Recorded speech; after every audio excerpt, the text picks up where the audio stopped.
Good afternoon, everyone. This is Mark Johnston here at HJC and HJC 360. Thanks for joining us today. And we're going to talk about storytelling and how we can, in a way, turbocharge your storytelling, especially around video, in your nonprofit agency.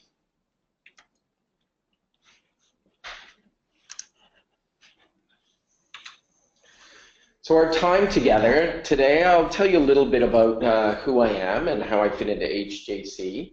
But I'm a filmmaker. I would say primarily I'm a documentary filmmaker. I've been making documentaries for about 30 years and have worked for broadcasters around the world. But really in parallel, I've been working with HJC. And if you know anything about HJC, this is a company founded in 1992 by my brother, Michael, and if you know us, I sound exactly like him because I'm his identical twin.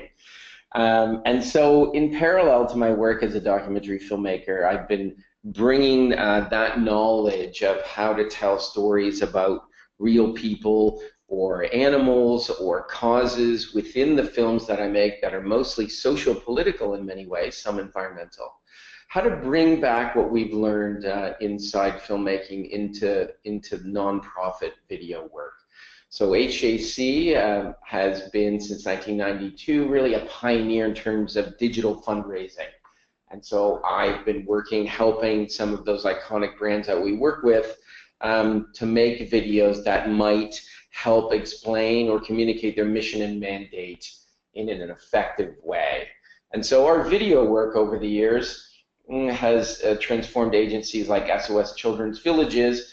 We were the people that persuaded Mike Holmes, that you may know of, to really get behind the work of SOS Children's Villages. We thought they were a great fit. We persuaded him, and then we shot a number of pieces that I think were on for, oh man, I think about 7 or 8 years without any changes, and really caused a gigantic jump. I think it was something like an 1,800% jump in monthly donors the first year that came out, which I believe was in 2005. So we worked for Amnesty International, Disabled American Veterans in the United States, and we have here at HAC, and now what is called HAC 360, a complete in-house team which includes directors, producers, editors, writers, people who are experienced in making films and experienced in making films for nonprofits or videos for nonprofits that are completely integrated with our fundraising team.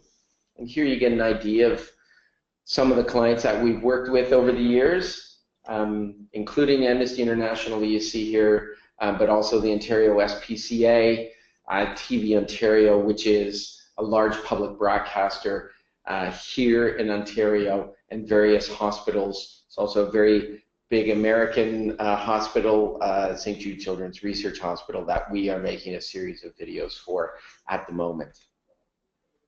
So a little bit about, my journey has been as a filmmaker, and it's always my job to go and find the story and bring it back. And so I've been working for example, I worked 4 years in Britain for the BBC Natural History Unit as a director. In fact, I ended up directing a series called The Human Animal with Desmond Morris. I trained the team that made Planet Earth for the BBC. So for many years, I've been working as a filmmaker and really learning about how to tell the best stories to communicate with a broad audience, really the same things that I do within the nonprofit space. And here's a link, and we're going to provide you at some point with a recording of this. You'll be able to click on these links. I'm not going to use them all, just a handful. But this is a picture taken in Kenya, in Soy-Sambu Reserve, where I was directing a film about giraffes and really how they're the forgotten giants, that they're disappearing faster than any other large mammals in Africa. And I made a film which was on, I guess, about 1.5 years ago on the CBC and also on PBS and elsewhere. But again, very much in a science and environmental story. So the same kinds of storytelling importance about environmental cause that we would bring to the work that we do in the nonprofit sector. I have a diverse background. Also in the 1990s, I was the chief of staff to Anita Roddick, who founded the Body Shop International, and there I helped her establish corporate social responsibility tenets that I believe at the time were groundbreaking in terms of supporting environmental causes and against animal testing, as you see here. So that's also a sensibility that I bring to the work that we do, which is I come from a CSR background with the Body Shop International, which was very much around messaging. So, you know, I made a number of videos over the years. I worked with Anita that could communicate those impulses of the company that were socially and environmentally responsible. And finally, I'm also a fundraiser, and I've been very much integrated with the fundraising team since the beginning here. So all the, let's say, video messaging work, all the videos that we do are very much integrated into campaigns or marketing campaigns that are meant to draw donors to your cause. So I guess in summary, I've got here, it's, you know, I know a story, what donors want, and, you know, I know about the passion of dedicated citizens like Anita Roddick and the people that supported the Body Shop to make change. So why do any of us tell stories? Why do any of us create videos? And I believe that all of us have stories to tell. I know that within any of your organizations, you can uncover stories that can get across your mission and mandate and may persuade supporters and or donors to get behind you. And we know that the power of storytelling through video integrated into all those channels is something that works. I know that in a poll that we ran with clients around the world, the one service that they all wanted that they thought would help their fundraising was video storytelling. That was the only 100% response. So we know it's effective and we know how to do it. So we just believe that harnessing, uncovering, and telling those stories will allow you to connect with your donor base. And if you tell them effectively and you draw people closer to those stories, you're going to create something which will sustain with long-term value and meet your strategic goals. And it's not just about DRTV. I think that's something that's always important to recognize, is that there are really a number, I would say there are 4 areas that we focus on in terms of video storytelling with nonprofits. And that's, of course, there's DRTV. Direct response television is something that can be effective, and we have worked on a number of campaigns like SOS, Children's Villages, or Disabled American Veterans in the United States, but they're often expensive.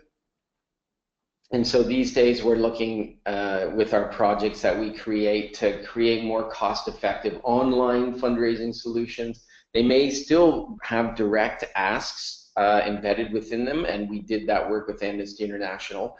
But there are a couple of other areas that are just as important. So you also have within that environment, I would say, campaign videos. And we're going to get to, I'll show you one of them in a little while. You know, there are also PSAs. They're still out there. They're important pieces of information that you need to share with an audience. And so PSAs are still something that can be created to use online to get across information that you need to get to your supporters and the public. And then, of course, the 4th area, and it's the brand new area, and we've just started working in this realm, which is virtual reality. So we believe that virtual reality, which is growing in leaps and bounds, may allow us to tell stories in a way that we may not normally think about. And we've been out last week shooting a story, and I might refer to that a little bit towards the end of this. So there are really these 4 areas, but they can all, PSAs, DRTV, you know, using these different channels, they can be folded into fundraising plans, whether they're PSAs, campaign videos, or DRTV, or virtual reality creations. So what can we do? I mean, we have a team that we believe can create powerful stories, and with an ask in many cases, whether it's online or for television, that can be tested and used across all platforms and channels, all social media environments, where your donors await. And so we work very hard to develop an integrated approach to video. It's kind of what we're obsessed with actually here, which is this integrated approach, so that we find the best stories, but we get them out into the marketplace in the most effective way. So I'll talk a little bit about our approach. There's two of our happy crew members on a shoot in Kenya who would not be happy on a shoot in Samburu National Reserve. How we approach uncovering the most effective story for you, what we always go through is something that we call a storytelling discovery. And that's a way to look for that story that you may not know about. Maybe it's in a file somewhere, you may not have it top of mind. So it's a way to work with you by doing stakeholder interviews, by looking through, let's say, all of the film footage you may already have, or video footage, or still photographs, your direct mail and emails, and really try to identify what the most effective story would be in video form. And then at that point, after working with you and really kind of, let's just call it digging through your files, we would write the story that we know would work the best. We would script it in a way that we think would work best, and then present it to you.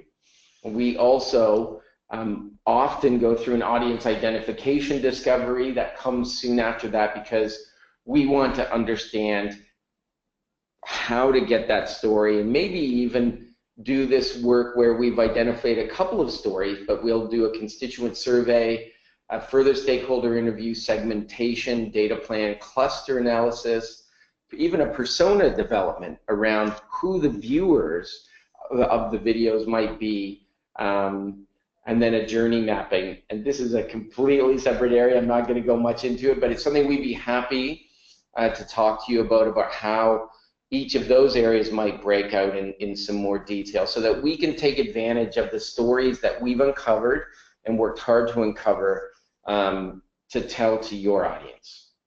So if we're talking about donors, and that's what we're talking about in terms of creating videos, ultimately, from our standpoint, we know that great stories and videos can motivate them, right? We know that urgent and emotional stories of subjects that you help can drive donors. And we know that video storytelling is the best way to connect to everybody, and we know it's across all age sets. From our own polling, we also know that people respond to video, whether they're children all the way to an older subset. We also know that new viewing habits online are a chance to micro-target, and that's very much part of the marketing that we do, is to uncover very specific markets for you and audience segments, and that we can tailor perhaps individual stories to those audiences. I should touch on this. It's something that people often talk about in terms of nonprofit videos, and especially around DRTV, but I think just in general, is the use of celebrities. They can be very useful. They can provide a sense of legitimacy, right, by creating confidence with the viewer and user. You have to work very hard to make sure you identify the right person. I think in the case of working with Mike Holmes at SOS Children's Villages, knowing that he's a builder and that SOS Children's Villages are building villages, right, for orphans, for a place in which they're cared for, we thought that that was a spectacularly good fit, and that's why we proposed the fit. And if you're in Canada, as you may know, or even in the U.S., that relationship is ongoing, has been very successful because of the fit. So you have to know that there's enough profile of the person, that they are trustworthy and they have a good fit with your brand. And I think this is a picture taken in studio when we were doing the Disabled American Veterans piece, and I'm not going to click on the link, but you can click on it on your own when you have a copy of this. This is Danny Aiello, who is a veteran, and we thought he'd be a very successful person to help communicate the disabled American veterans perspective. And also Regis Philbin was the primary person in that case, also a veteran, who for Americans, it seemed like a very powerful person to use in terms of talking about disabled American veterans. So now I'm going to get to the 12 rules. And these are really rules about storytelling that have come out of my life inside filmmaking. I mean, I've now produced and or directed 61 full-length films in the documentary realm for everybody from PBS to CBC to Sundance Channel to National Geographic to Discovery to Arte France to the BBC, etc. So I've been in this world a long time and really serving audiences that are broad and respond to the films. And these are the 12 rules that really I brought back from the documentary filmmaking world that I think apply to work within the nonprofit sector. Living, breathing people. So I think this is a #1 rule. You know, it's about characters, it's about people, not really about the things you do. Let the people that you help tell their stories, because people want to identify with individuals. So tell your stories through the prism of living, breathing people. So we're going to look at a video which was made to launch the Stop Torture campaign for Amnesty International in Canada. And when it was first proposed that we do a video, it was going to be staff at Amnesty International.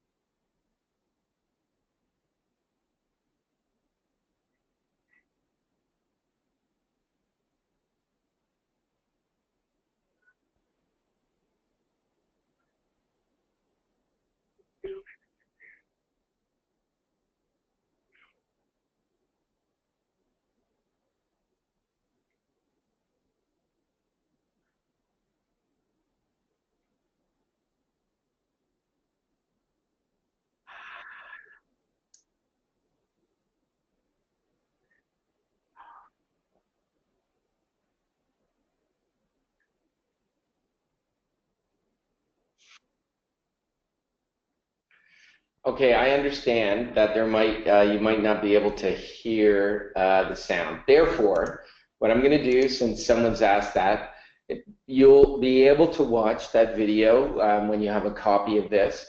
But I just wanted to say, you know, what we did with that project is that originally it was going to be a project in which there were senior staff at Amnesty talking about the people they helped who were victims of torture. And my idea was, let's work with the Center for the Victims of Torture in Toronto, and let's find Canadians who were subjected to torture and let them tell their stories in their own words. So again, living, breathing people, they tell your mission and mandate the best, almost always, or animals in the cases of nonprofits where you might be supporting animals. So trying is what matters. Rule 2, it's, you know, your subjects, I think you have to realize, may not always have a happy ending. I think we have to come to terms with that as filmmakers, as people who work within the nonprofit sector, where things may not always turn out for the best. But what matters is that these people, or whomever, they tried, they did their best, and we admire them, we respect them, we love them for having gone on a journey that may be difficult and may not always turn out the best, but it may be a way to illustrate your mission and mandate and how you help people, even though you may not always get to the end in a happy way. But I think seeing that how people try is important, and not to shy away from what might be a challenging outcome. I know it's hard maybe to think about this, but this is really what we learn in the filmmaking world. I think that is very powerful for an audience. And just as within that section, you know, videos and crowdfunding, I wanted to jump aside and say this is something that we've very much been becoming a part of in the last couple of years, and that videos are key to crowdfunding. So they're being used more and more for nonprofits, especially, and I think I've said here on the card, for targeted project fundraising. So let's say a capital campaign where there's a building or a new animal shelter that's being built in a certain place, or an animal hospital, because it's a lot easier to hang a crowdfunding campaign on something very specific that has let's say a concrete objective, like let's build a shelter in a certain place. This is where we're going to build it. Here are the people that are going to benefit from it. And in that way, you can create a video that would go with a crowdfunding campaign. And we worked for the American Heart Association on a project in India. It was a project which was not what they would normally raise money for within the continental United States. And in that case, they would normally raise money for American Heart Association projects that took place within the continental United States. So we decided to do something a little different. So we launched a video and campaign on Indiegogo. That way it kind of hived the project off from their regular fundraising. And I think that's a very good way to look at it. So I wanted to talk a little bit about that, and it's important. If you're doing crowdfunding, you have to have a video. It might be 2 or 3 minutes long, but really critical that you have one. The third rule, ideas belong in the background. So let's talk a little bit about this. Again, it's when we make films, we say, there may be a big idea. For example, I made a film about Nigerian oil politics, about Ken Saro-Wiwa, the man in the 1990s who fought against Shell Oil and the Nigerian dictatorship. And his son, 8 years after Ken Saro-Wiwa had been killed by the dictatorship, went home to bury his father. So the big ideas about oil politics and the Nigerian dictatorship are always in the background of the film, but in the foreground of the film, it's a film about a father and a son, about a son going home to come to terms with a father he didn't really get along with, and he's going to try to bury him.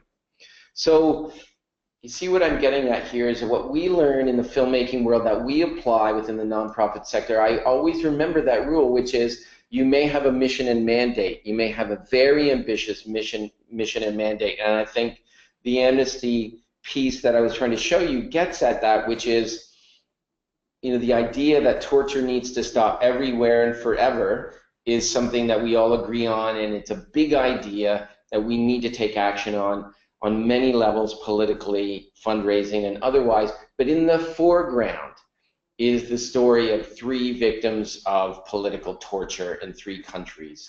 And so keeping that idea that personal stories are in the foreground, the big ideas are a bit in the background is, I think, a very instructive way to make the most powerful storytelling. Be familiar with your story.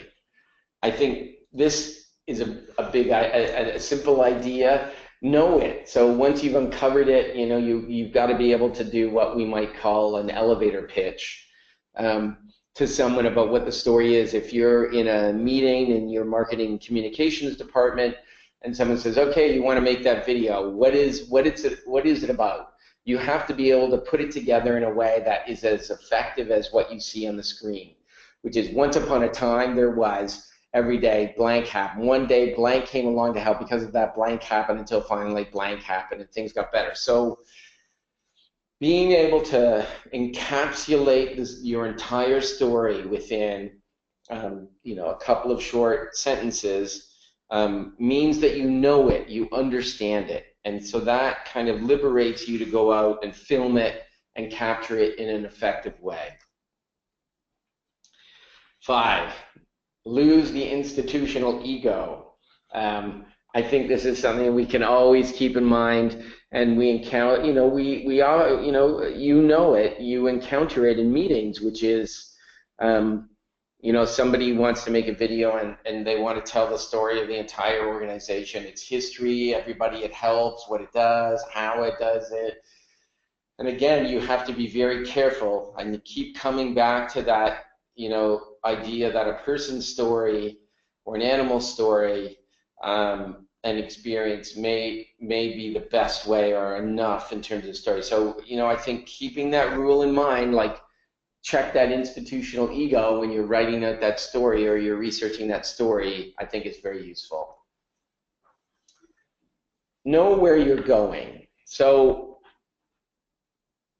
coming up with your ending before you figure out the middle of the story is something that's very helpful. So, and know where you're going to end up at the end of this story that you're going to film with your subjects, wherever that might be. And as I say here, endings are hard. So make sure you kind of know where it's going to end before you start. And I think if you do that, you'll tell a better story. These are all pictures, by the way, from films that I've made. And I just want to say, so this is a picture from a film called The Climb that I directed, which is about the first Canadian ascent of Everest, which is in 1982. And I took the two summiters 25 years later back to the summit. And one of them was not very well, and one of them took a teenage daughter that he didn't know very well. So, but I kind of knew where it was going to end up. I knew that by the time they got to base camp, it would probably be very emotional for one of the climbers and his daughter, and for the other one, if he made it despite his health challenges, it would be cause for celebration. So I kind of knew what the ending was probably going to be, and anticipating that ending is very helpful in making a video.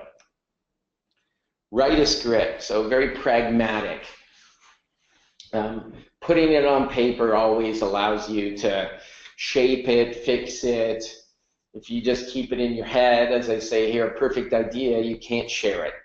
And so here's an important point. I don't believe in storyboards. I never have. Maybe that's because I'm a documentary filmmaker, but I think writing the story down, and we can send you, you can ask us, we can send you a script example, which is actually, I think for the work that we do in the nonprofit sector, a 2-column script where you have, on the left-hand side, you have the picture, in other words, what you see on the screen, and on the right hand, you'll have what is being said. So those are really the 2 columns that help you write a script. And I'm happy to send any of you a template if you write to us and send one to you. So storyboard, I think, it's just, yeah, you have to pay an artist. You have to draw pictures of what you think you're going to see. I mean, I think that's what you do when you're Denis Villeneuve and you're making Arrival. You sit down with a storyboard artist and you map out every shot from every angle. That kind of process needs to be storyboarded. But I think when you're in the field and you're really following someone's story, let's say it's a doctor that's working in a clinic, an Ebola clinic in Liberia, it's better to write it down in anticipation of what you think it's going to look like and what you might know from pre-interviewing the doctor and from people you have in the field. But storyboarding is definitely, if anybody ever tells you to storyboard, I think that's just a total mistake and a waste of money. So better to write it down. So always write it down. Let people speak for themselves. This is kind of related where we started, which is pick living, breathing people to tell stories. That's the best, or creatures. To tell the story, but you let people speak for themselves. I think that is just something we learn within the documentary environment, that people telling a story in their own words is the best. And I'll tell you a story that when I did make that film, The Climb, which was for CBC and Discovery, about this Everest climb, what happened at the time is that I had a phone call with an executive at the CBC who shall remain unnamed, and he saw the film, and he had worked in radio for many years. So he believed in narration, and he actually said to me, so it happens even with professionals, he said, I think you can write in narration some of this story more effectively than they say it in their own words. And I said, no, I do not believe that. I think letting the climbers tell the story in their own words is going to be the best way to tell this story. How high are the stakes? So this is a rule that we like to follow in the filmmaking world, and you can apply it in the nonprofit sector, which is when you're looking for a story to tell, when the stakes are high for your subjects, let's say they are at risk, they're in an environment that is challenging, you know, that there is something really at stake for them. Using that idea in your head to be able to choose a subject, you know, is a useful one to have in your head. How high are the stakes for my subject? Give us a reason to root for them, because if the stakes are high and they have a lot of challenges, you know, the audience, whether they're donors, supporters, they're going to root for the subject. So stakes have to be high to root for them and the cause they represent. So this is going to show you a little piece that we did for a campaign that it was a proposal for a campaign, but it'll give you a little idea about, I think, setting stakes for girls around plan. Okay, we're not going to show it because we don't have any sound, but I draw your attention to this, that afterwards, when you get this, to click on it, and I think you'll see what we're talking about. But remember, you know, when you're evaluating those files or you're listening to stories from the field and you think, oh man, that person has so much at stake, you know, like that's usually a great instinct in terms of storytelling. No work is wasted. When you're uncovering stories, when you're diving into those files, or we're diving into those files with you, looking to find those stories, you know, we're going to identify lots of stories that are great. They may not fit the parameters of the campaign that you're creating. Maybe it just isn't right because of a geographic location, or the person that you selected. There might be a better person to tell the story that you want to go into your integrated campaign. But what's important is that as you uncover these stories, that you document them, you keep them organized, you create what is in essence a kind of media bank, or an information bank that you can dip back into to use in the future. So, and you know, we apply this in the filmmaking world. Sometimes I've had things happen where it's taken me 8 years to come back around to a story and make a film about it, because the conditions weren't right, it wasn't the right moment, the broadcasters weren't interested in the story at the time, the circumstances of my subject changed and became more dramatic, the stakes were higher for them perhaps. So always keep track, don't set aside, just make sure you document and organize everything, and that way you can come back to things later. And I say here, know when to let go, that's important too.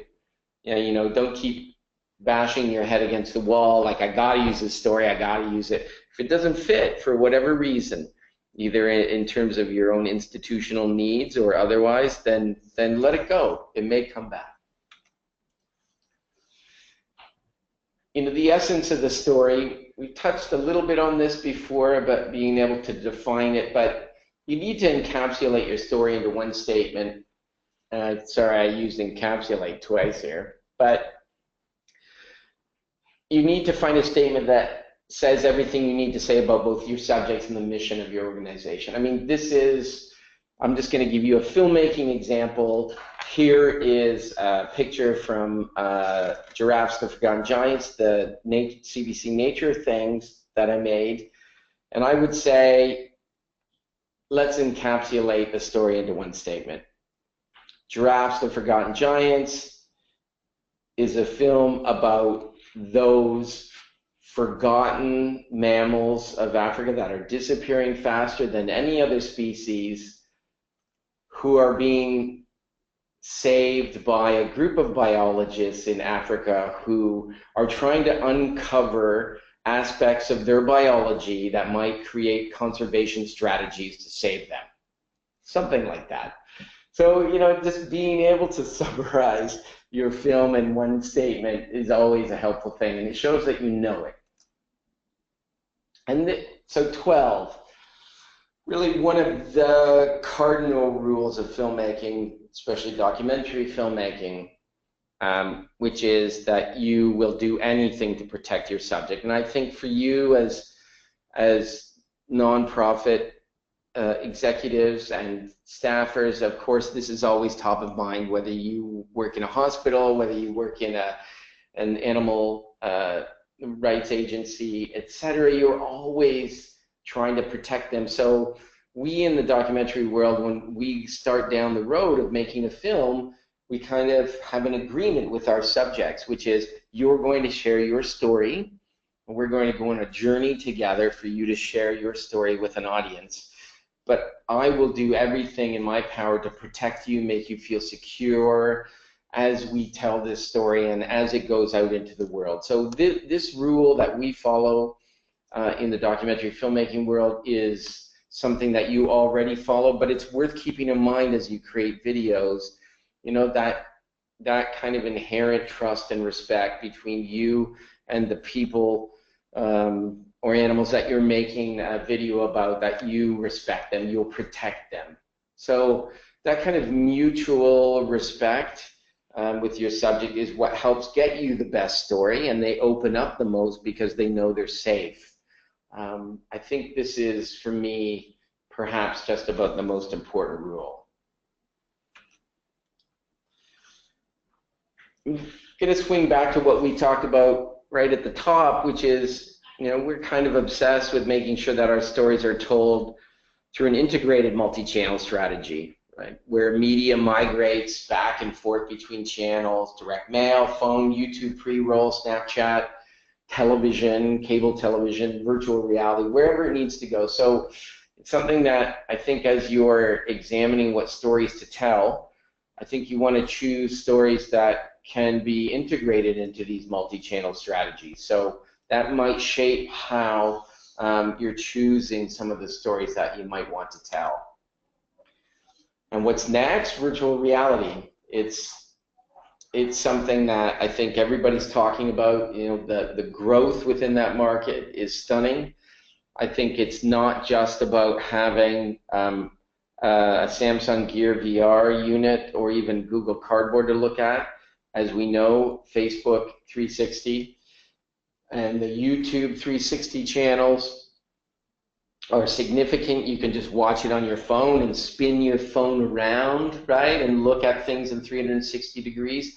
So for us, we're starting now to tell stories in 360 degrees. I think there are certain places in the world that you can, let's say, if you work in other countries and you want to immerse your donors into a place or a situation, having it done in 360-degree virtual reality is something we think is very exciting. It's being used already in certain street fundraising situations. I think you could have a gala of high-value donors where you might have 250 Samsung Gear VR viewers that people put them on, and then somebody at the front of the room leads them through a virtual reality experience, let's say in a refugee camp in Sudan, where they would never normally go. And I think there are all kinds of different opportunities for us to tell stories when it's appropriate to get to donors. So we're very much focused on this. We were filming last week a story about dementia for a hospital here in Toronto, and we're going to be very excited to unveil that to the world soon. And we'd love to talk to anybody who wants to talk more about how virtual reality might help you. So I think now that we're kind of getting to the end of the rules, and we've talked quite a lot about how we might tell video stories in the most effective way, you know, what can we do together to make this work? Well, I'll go back to the point that we can have a storytelling audit in which we uncover the best stories that can be used to leverage donors. So we'll look and listen at your existing material and help you identify these powerful narratives that we know work within the video environment. And so that storytelling audit also creates that bank or archive that you may use now or in the future. we make sure that this storytelling encompasses whatever a local or national, regional, or international environments they need to be told in. So we're very sensitive to that. If you need to find stories that need to be either distinguished between those environments, or that they might be universally applicable, and then really harnessing everyone in your agency to tell the best stories, maybe by going into the field or by calling people in the field and finding out what those stories are, and then making sure that everybody agrees this is the most impactful way to do that. We can teach and train, of course, your staff to be better storytellers. It's something we love doing, and so through the process of identifying the stories, shaping them together, and then eventually creating them, throughout that process, of course, we can pass on that knowledge. And at the end of it, once we've created those videos, making that integrated multi-channel plan to get them out into the market. So just gonna move along. Oops. I think I just wanted to throw at you, what have you done with video in the past? I think, in the process, and I know that you're going to receive a follow-up survey from us very soon.